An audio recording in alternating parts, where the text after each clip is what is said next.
నమస్తే, welcome to Ravi కిరణాల news. ముందుగా బులెటిన్లోని హెడ్లైన్స్ చూద్దాం. కప్పలబండ పారిశ్రామిక వాడకు చేరుకున్న మంత్రి, స్థానికులు, కార్యకర్తలు ఆప్యాయంగా పలకరించిన Lokesh. YSR architecture and fine arts university విద్యార్థులతో భేటీ.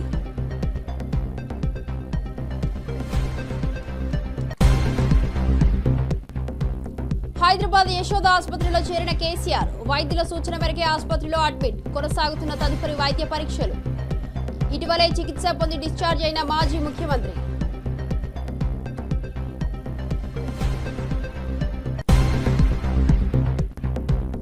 ఇంటర్ విద్యార్థి ఆవిష్కరణకు డిప్యూటీ సీఎం ప్రశంసలు. తక్కువ ఖర్చుతో బ్యాటరీ సైకిల్ రూపొందించిన యువకుడు. విద్యార్థిని వెనుక కూర్చోబెట్టుకుని సైకిల్ తొక్కిన ఉప ముఖ్యమంత్రి.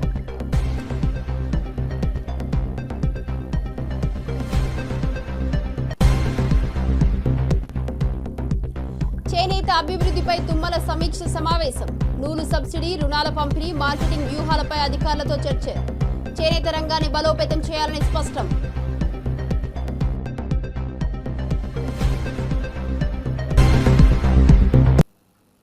డీటెయిల్ చూస్తే, కొత్త చెరువులో సీఎం లోకేష్ పాల్గొన్న mega teacher meeting. Sri Satyasai జిల్లా కొత్త చెరువు పాఠశాలలో జరిగిన మెగా పేరెంట్ టీచర్ మీటింగ్ లో సీఎం చంద్రబాబు విద్యార్థులకు వనరులు పాఠం చెప్పారు. మంత్రి నారా లోకేష్ విద్యార్థులతో కూర్చొని క్లాస్ విన్నారు. రాజకీయాల్లోకి రావాలని విద్యార్థులకు సీఎం పిలుపునిచ్చారు. చదువు ఎంత ముఖ్యమో సేవా భావనతో నాయకత్వం అవసరమని అన్నారు. అది ఏమంటారు? వనరులు అంటారు. మీ చుట్టూ ఒకసారి పరిశీలిస్తే అనేక వనరులు మీరు గమనించవచ్చు. తాగేదానికి ఏం కావాలంటాం? తాగినప్పుడు దాహం వేసింది, ఏం చేస్తారు మీరు? వాటర్ తాగుతారు. తాగినప్పుడు దాన్ని ఏమంటారు? అదే సమయంలో మీ పాఠశాల అయిపోయింది, ఇంటికి పోవాలి. దేంట్లో పోతారు మీరు? బస్సులో పోతారు. దాన్ని ఏమంటాం? వనరులు అంటాం. అదే సమయంలో మీరు చదివే పాఠ్య పుస్తకాలు, దాన్ని ఏమంటారు? ఎందుకు వనరు అంటున్నారు? ఉపయోగపడుతుంది కాబట్టి. వనరులు అంటే ఏంటి అని రాజు వాళ్ళ అమ్మని అడిగాడు. అడిగినప్పుడు వాళ్ళ అమ్మ చెప్పింది ఏం చెప్పిందంటే, మన అవసరాలు సంతృప్తి పరచడానికి ఉపయోగపడేది ఏదైనా సరే అది ఏమంటారు? టీచర్ చంద్రబాబు స్టూడెంట్ గా లోకేష్ క్లాస్ కి హాజరు. ఇక 8వ తరగతి విద్యార్థులకు సీఎం చంద్రబాబు స్వయంగా పాఠం చెబుతుండగా మంత్రి నారా లోకేష్ ఆసక్తిగా క్లాస్ విన్న సన్నివేశం అందరినీ ఆకట్టుకుంటుంది. ఇక చదువుతో పాటు వ్యక్తిత్వ వికాసానికి ప్రాముఖ్యత కల్పించాలన్న సందేశాన్ని ఈ కార్యక్రమం ఇచ్చింది. విద్యార్థుల మోటివేషన్ కు ఇది చక్కటి ఉదాహరణగా నిలిచింది. వేరే ఎక్కడ ఆలోచనలు ఉన్నాయా? మళ్ళా నేను చెప్పగలుగుతారా? నేను చెప్పింది యాజ్ ఇట్ ఈజ్ మీరు చెప్పాలి. సరేనా? సిద్ధమేనా? ఓకే. మొదటి టాపిక్, ఎవరన్నా హోంవర్క్ చేసుకొని వచ్చారా? చదువుకున్నారా?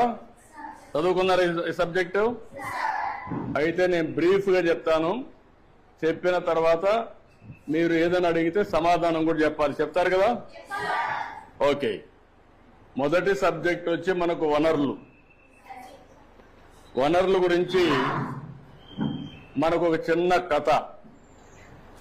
మోనా, రాజు తమ ఇంటిని శుభ్రపరుస్తూ వాళ్ళ తల్లితో గడుపుతూ ఉంటారు.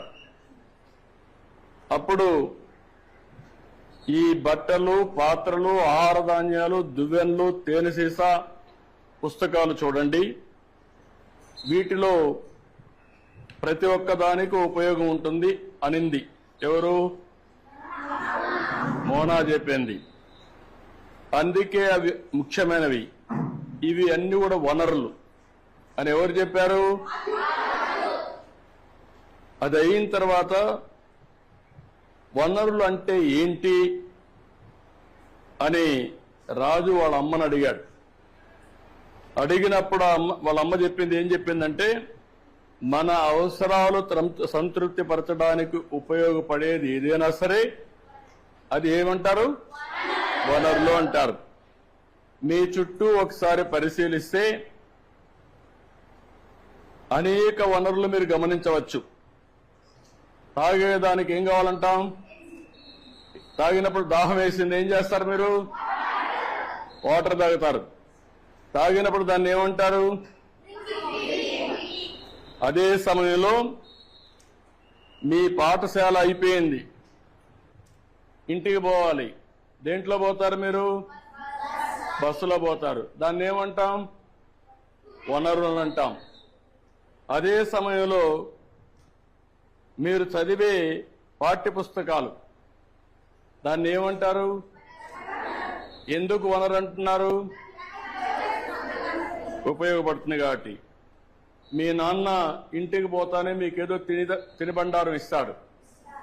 దాన్ని తాజా కూరగాయలతో కూడా తయారు చేస్తాడు. దాన్ని ఏమంటారు? వనరులు అంటారు. ఎందుకు?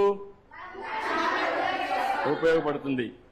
నీరు, విద్యుత్, అదే మాదిరిగా బస్సు, కూరగాయలు, పాఠ్య పుస్తకం, ఇవన్నీ కూడా వనరులు. ఇవన్నీ కూడా తయారు చేసినప్పుడు నేరుగా కానీ వస్తువులతో తయారు చేస్తారు. అవునా కాదా అని అడుగుతున్నా మిమ్మల్ని.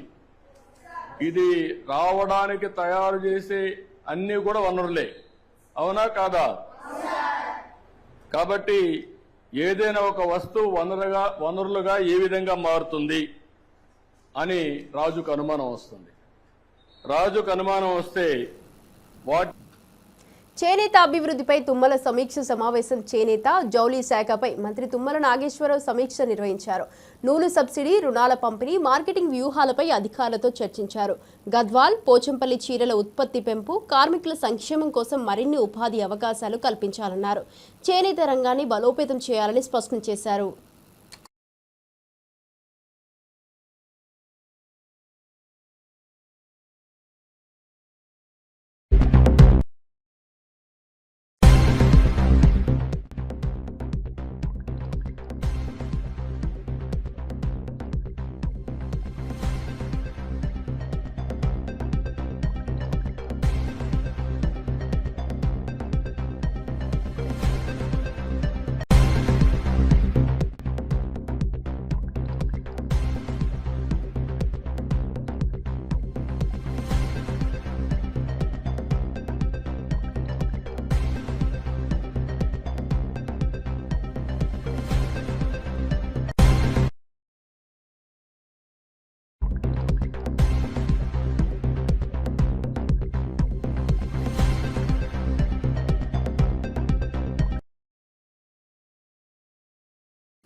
బెట్టింగ్ యాప్స్ పై ఈడీ కేసు నమోదు. సినీ ప్రముఖులు విజయ్ దేవరకొండ, రానా, మంచులక్ష్మి తదితరులపై బెట్టింగ్ యాప్స్ ప్రమోషన్ నేపథ్యంలో ఈడీ కేసులు నమోదు చేసింది. పీఎంఎల్ఏ చట్టం కింద విచారణ జరగనుంది. సైబరాబాద్ పోలీసులో ఎఫ్ఐఆర్ ఆధారంగా ఈ విచారణ మొదలైంది. సినీ సెలబ్రిటీలు, ఇన్ఫ్లుయెన్సర్లను ప్రశ్నించే అవకాశం ఉంది.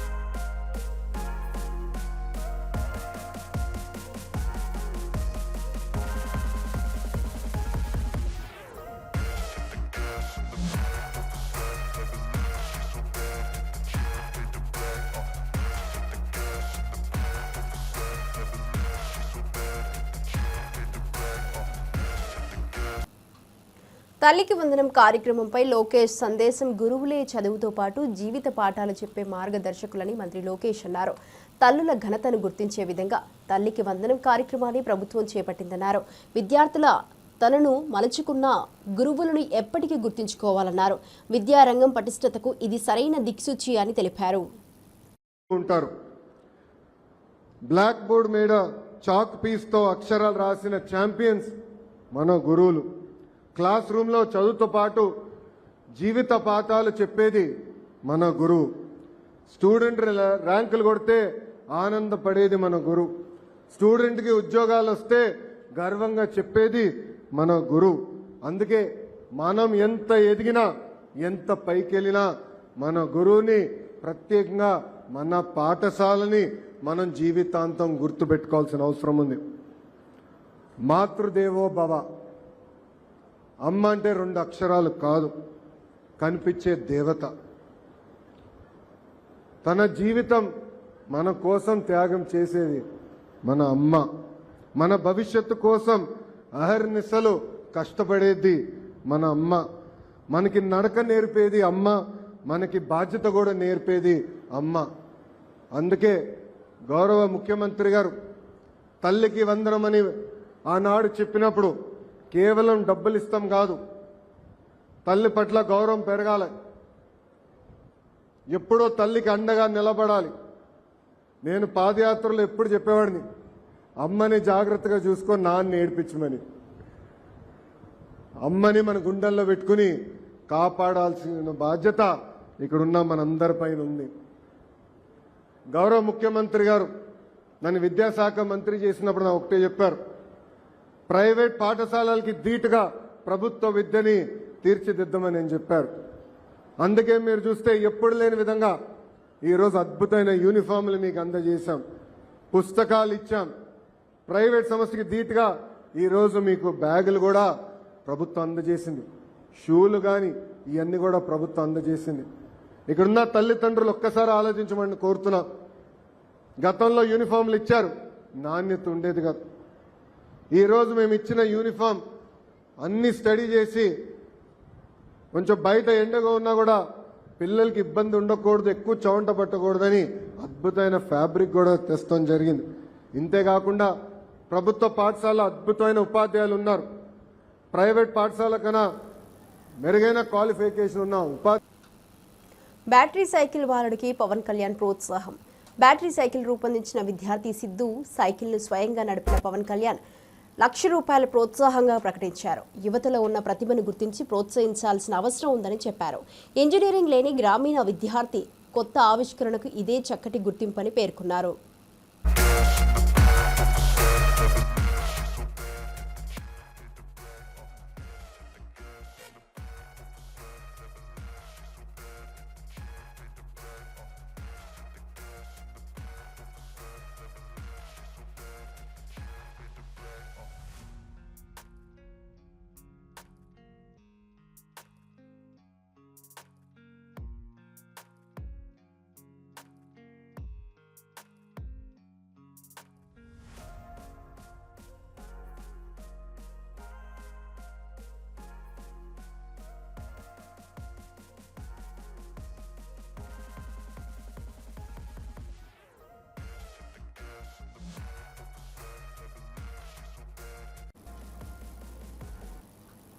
కేసీఆర్ ఆరోగ్య పరీక్షల కోసం యశోద ఆసుపత్రికి బీఆర్ఎస్ అధినేత కేసీఆర్ సాధారణ ఆరోగ్య పరీక్షల నిమిత్తం హైదరాబాద్లోని యశోద ఆసుపత్రిని సందర్శించారు.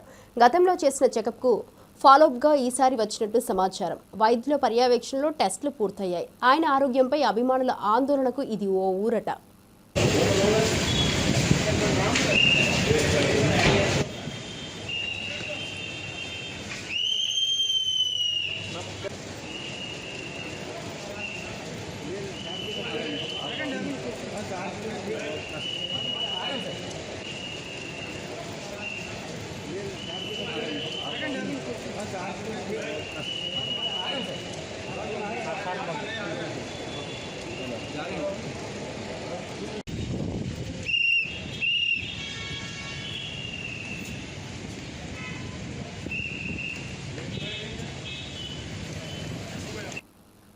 ఆలస్యం చేసిన ప్రాజెక్టులే ఇప్పుడు సమస్యల కారణం.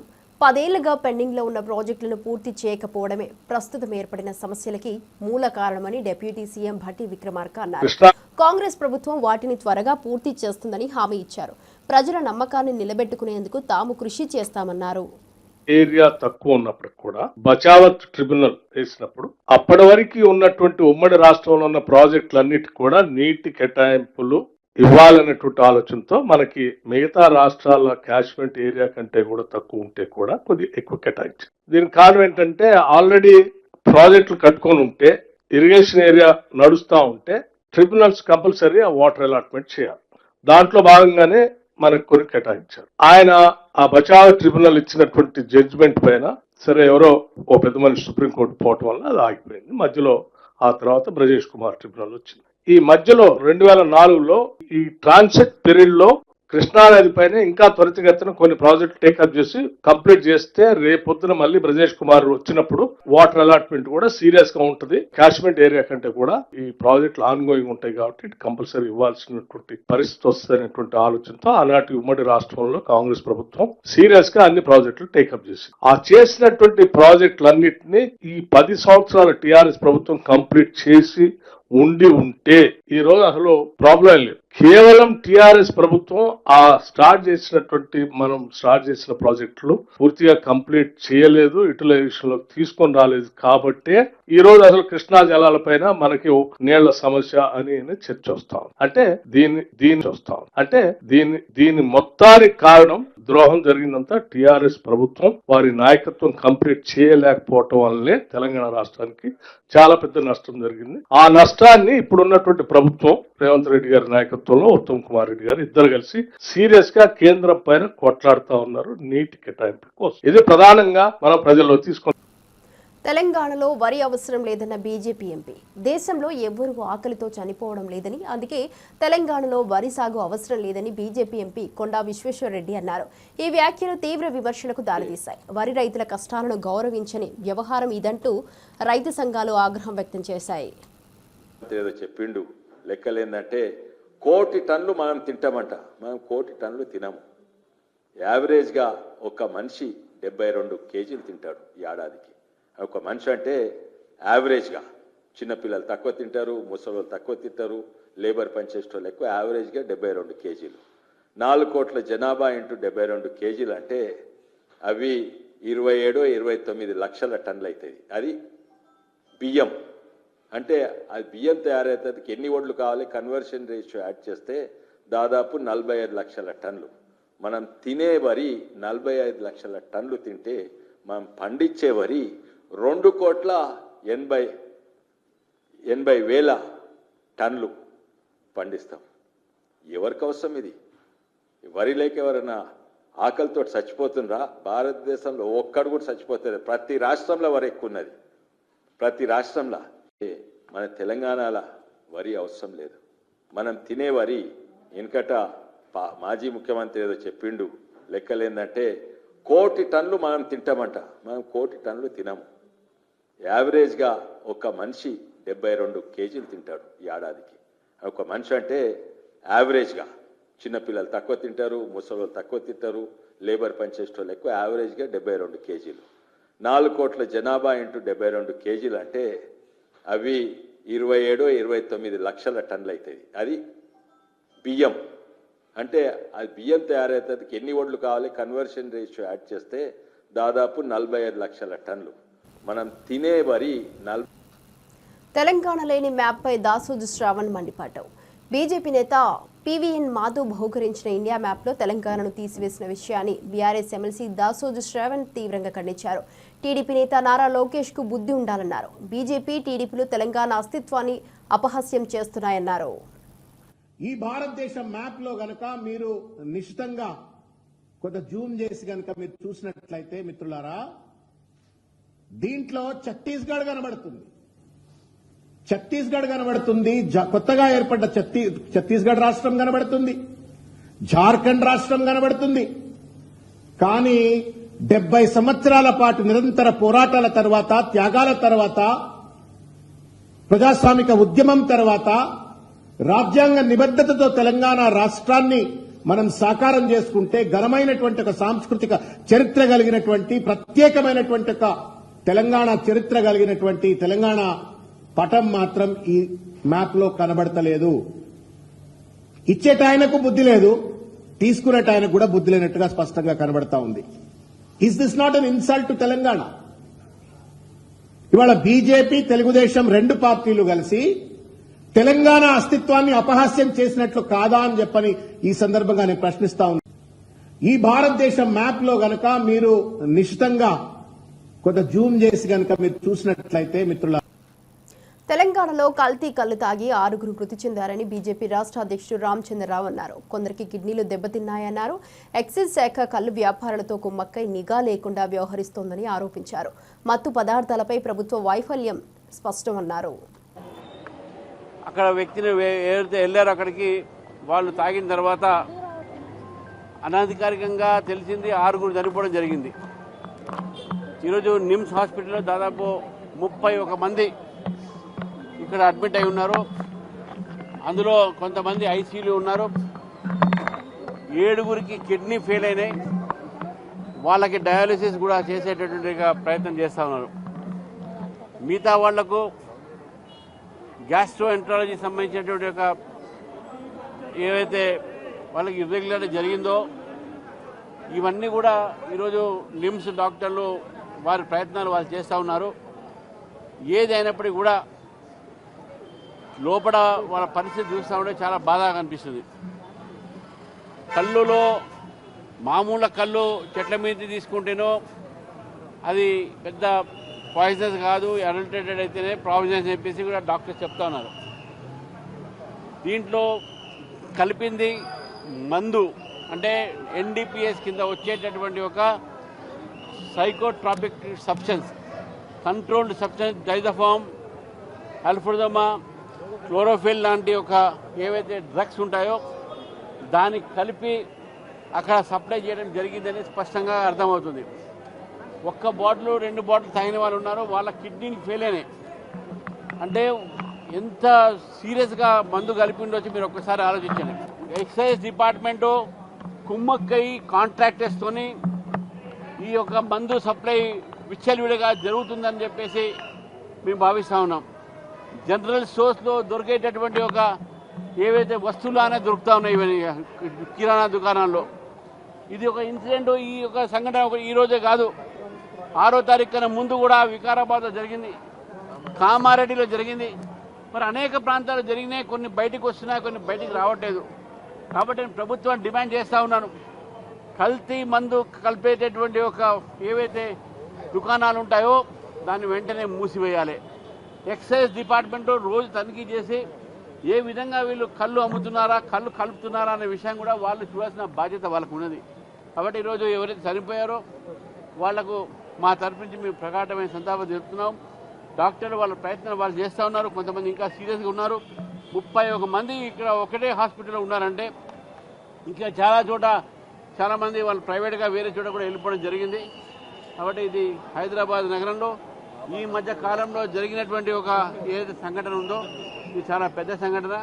దీని పట్ల ప్రభుత్వం ఇప్పటికైనా కన్ను తెరిచి ఇటువంటి ఒక సంఘటన జరగకుండా ఉండాలని చెప్పేసి కూడా మేము కోరుతాం. ప్రెస్ క్లబ్లు పబ్బులు అంటూ తెలంగాణ సీఎం రేవంత్ రెడ్డి చేసిన వ్యాఖ్యలపై తీవ్ర విమర్శలు వెల్లువెత్తుతున్నాయి. జర్నలిస్టులను అవమానించడంతో పాటు ప్రెస్ క్లబ్ స్థానాన్ని తక్కువ చేస్తూ చేసిన ఈ వ్యాఖ్యలు బాధాకరమని బీఆర్ఎస్ ఖండించింది. మహాన్యూస్ ఘటనపై వెంటనే స్పందించిన వారు రేవంత్ వ్యాఖ్యలపై ఎందుకు మౌనం వహిస్తున్నారని ప్రశ్నించింది. బీజేపీ, కమ్యూనిస్టు పార్టీలు కూడా ఎందుకు స్పందించలేదని నిలదీశారు. రేవంత్ గతంలో ఇదే ప్రెస్ క్లబ్లో మీట్ ది ప్రెస్లో పాల్గొన్నప్పుడు గౌరవంగా మాట్లాడారు. ఇప్పుడు ముఖ్యమంత్రి అయ్యాక తలపు మారడం ఏంటని బీఆర్ఎస్ మండిపడుతోంది. వెంటనే క్షమాపణ చెప్పాలని డిమాండ్ చేసింది. మరి ఒక 10 మంది కలిసేటువంటి కలయిక కలిసినటువంటి క్లబ్ని ఇవాళ పేకాట క్లబ్ లాగా మాట్లాడి, పబ్బులాగా మాట్లాడి ఇవాళ జర్నలిస్టులని అవమానపరిచినటువంటి రేవంత్ రెడ్డి జర్నలిస్ట్ సమాజానికి క్షమాపణ చెప్పాలని చెప్పేసి డిమాండ్ చేస్తా ఉన్నాం. అదే సోమాజిగూడ క్లబ్లో ఈ మాట్లాడుతున్నటువంటి రేవంత్ రెడ్డి సరిగ్గా ముఖ్యమంత్రి అయ్యే కంటే 20 రోజుల ముందు సోమాజిగూడ ప్రెస్ క్లబ్లో ఆయన ప్రెస్ మీట్ పెట్టినటువంటి విషయాన్ని మర్చిపోయిండు. సోమాజిగూడ ప్రెస్ క్లబ్ వేదికగా మా ప్రభుత్వం పైన అనేక విమర్శలు చేసినటువంటి రేవంత్ రెడ్డి ఆ సోమాజిగూడ ప్రెస్ క్లబ్ని అవమానించడం అనేటువంటిది దుర్మార్గం. రేవంత్ రెడ్డికి ఒక లక్షణం ఉన్నది, ఏరు దాటగానే తప్ప ముంచేటువంటి లక్షణం ఉన్నది రేవంత్ రెడ్డికి. అందుకే ఆయన అనేక సందర్భాల్లో ఒక మాట చెప్పుకుంటూ వస్తున్నాడు, నేను నల్లమల బిడ్డను తొక్కుకుంటొచ్చి ముఖ్యమంత్రి అయినని. నువ్వు ఉత్తమ్ కుమార్ రెడ్డిని తొక్కింది వాస్తవమే, నువ్వు కోమటిరెడ్డి వెంకటరెడ్డిని తొక్కింది వాస్తవమే. నువ్వు శ్రీధర్ బాబుని దొక్కుంటూ వచ్చింది వాస్తవమే. నువ్వు కాంగ్రెస్ జెండాలను మోసినటువంటి అనేక మంది నాయకులని, త్యాగాలు చేసినటువంటి నాయకులని నీ కుట్రలతోటి, నీ కుతంత్రాలతోటి తొక్కుకుంటూ వచ్చింది వాస్తవమే. కానీ చివరికి నీ మాట, నీ గొంతయి ప్రపంచానికి వినిపించినటువంటి జర్నలిస్టులను కూడా నేను తొక్కుతా అని చెప్పేసి మాట్లాడము, గతంలో మాట్లాడినాం. చివరికి వేదిక అయినటువంటి సోమాజిగూడ ప్రెస్ క్లబ్ని కూడా క్లబ్గా మాట్లాడి మాజీ సీఎం జగన్ కు కోవూరు ఎమ్మెల్యే ప్రశాంత్ రెడ్డి ఎదురైన అవమాన ఘటనపై ప్రశ్నలు సంధించారు. మహిళలపై అసభ్య వ్యాఖ్యలు చేయడం ఎంతవరకు సమంజసమని ప్రశ్నించారు. అవినీతిపై ప్రశ్నించాలని, తమ పార్టీ మహిళా నేతపై వైఎస్ఆర్సీపీ నేతలు అవహేళన చేస్తున్నారని మండిపడ్డారు. జగన్ కుటుంబంపై ఇలాగే మాట్లాడితే ఊరుకుంటారా అని నిలదీశారు. ఆ వ్యాఖ్యలను జగన్ వెంటనే వెనక్కి తీసుకోమని చెప్పలేదంటే అలాంటి నేతలను ప్రోత్సహిస్తున్నారని ఆరోపించారు. తనకు రాష్ట్ర వ్యాప్తంగా అండగా మద్దతు రావడానికి కారణం కాంగ్రెస్ పార్టీ నాయకత్వమేనని చెప్పారు. మహిళల గౌరవం కోసం పోరాటం ఆపబోమని స్పష్టం చేశారు. ఒక ఎమ్మెల్యేనైనా నన్ను ఎలాంటి మాటలు మాట్లాడాడో అదేవిధంగా ఈ బుచ్చిరెడ్డిపాళెంలో ఈరోజు ఎంతోమంది మహిళా కౌన్సిలర్లు ఉన్నారు, చైర్మన్ ఉన్నారు. ఇలాగా 33% రాబోయే రోజుల్లో రిజర్వేషన్ వస్తుంటే మహిళలు ముందుకొచ్చి మేము రాజకీయాల్లో రాణిస్తాము, మీకన్నా మేము బాగా చేసి చూపిస్తాము అని చెప్పి ముందుకొచ్చే ధైర్యవంతమైన మహిళలందరినీ అవినీతిని గురించి మేము ప్రశ్నిస్తే అవినీతిని గురించి నువ్వు తిరిగి సమాధానం చెప్పలేక మమ్మల్ని అవహేళన చేసి నీకు సపోర్ట్ చేసే వైసీపీ నాయకులు, నేను ఈరోజు జగన్మోహన్ రెడ్డి గారిని కూడా అడుగుతున్నాను, సార్ మీరు ఎందుకు మీ వాళ్ళని ఇలా ఎంకరేజ్ చేస్తున్నారు? ఏం తప్పు చేశామని మహిళలకి ఇంత అన్యాయం ఎందుకు? మీరు మీ ఇంట్లో వాళ్ళని అంటే మీరు ఊరుకుంటారా? ఒక్కసారి మీరు ఈ మాట్లాడే వాళ్ళకి ఒక్కరికొక్కరికి ఫోన్ చేసి ఏం చేస్తున్నారా మీరు, మీ మాటలు వెనక్కి తీసుకోండి, ఒక మహిళని, కుటుంబ స్త్రీని ఎందుకు ఇలా మాట్లాడుతున్నారు అని ఒక్క మాట అడగలేకపోయారు. ఈరోజు రాష్ట్రమంతా, దేశమంతా నా వైపు ఉంది, నాతో ఉంది. అందుకు కారణం తెలుగుదేశం పార్టీ నాయకత్వం, ఎంతో పటిష్టమైన నాయకత్వం, ఉమ్మడి ప్రభుత్వం. చంద్రబాబు నాయుడు గారి దగ్గర నుంచి, లోకేష్ బాబు గారి దగ్గర నుంచి, ఈరోజు పవన్ కళ్యాణ్ గారి దగ్గర నుంచి, భువనేశ్వరమ్మ దగ్గర నుంచి అందరూ నన్ను ఓన్ చేసుకొని వాళ్ళ బిడ్డలాగా, వాళ్ళ కుటుంబ సభ్యురాల్లాగా ఈరోజు ప్రతి ఎమ్మెల్యే, ప్రతి ఎంపీ, ప్రతి మినిస్టరు, అందరూ అధికారులు ప్రతి ఒక్కరూ ఒక లైన్కి వచ్చి ఒక ఆడబిడ్డకి అన్యాయం జరిగింది అని మాట్లాడుతుంటే ఇంకా అచ్చొచ్చిన ఆంబోతుల్ని ఊరి మీద వదిలి వాళ్ళు చేసింది నిజము, వాళ్ళు మాట్లాడింది నిజము అని మీ నాయకుల చేత చెప్పిస్తూ ఏం తప్పు మాట్లాడాడు ప్రసన్నని మాట్లాడిస్తూ. బులెటిన్ ముగించే ముందు మరోసారి హెడ్లైన్ చూద్దాం. కప్పలబండ పారిశ్రామిక వాడకు చేరుకున్న మంత్రి, స్థానికులు, కార్యకర్తలను ఆప్యాయంగా పలకరించిన Lokesh. YSR architecture and fine arts university విద్యార్థులతో భేటీ.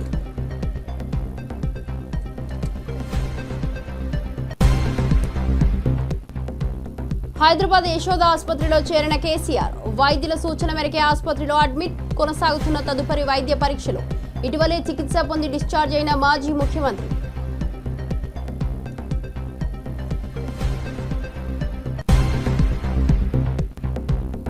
ఇంటర్ విద్యార్థి ఆవిష్కరణకు డిప్యూటీ సీఎం ప్రశంసలు. తక్కువ ఖర్చుతో బ్యాటరీ సైకిల్ రూపొందించిన యువకుడు.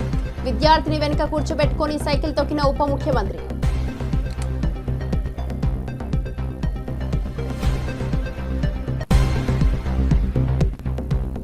చేనేత అభివృద్ధిపై తుమ్మల సమీక్ష సమావేశం. నూలు సబ్సిడీ, రుణాల పంపిణీ, మార్కెటింగ్ వ్యూహాలపై అధికారులతో చర్చ. చేనేత రంగాన్ని బలోపేతం చేయాలని స్పష్టం.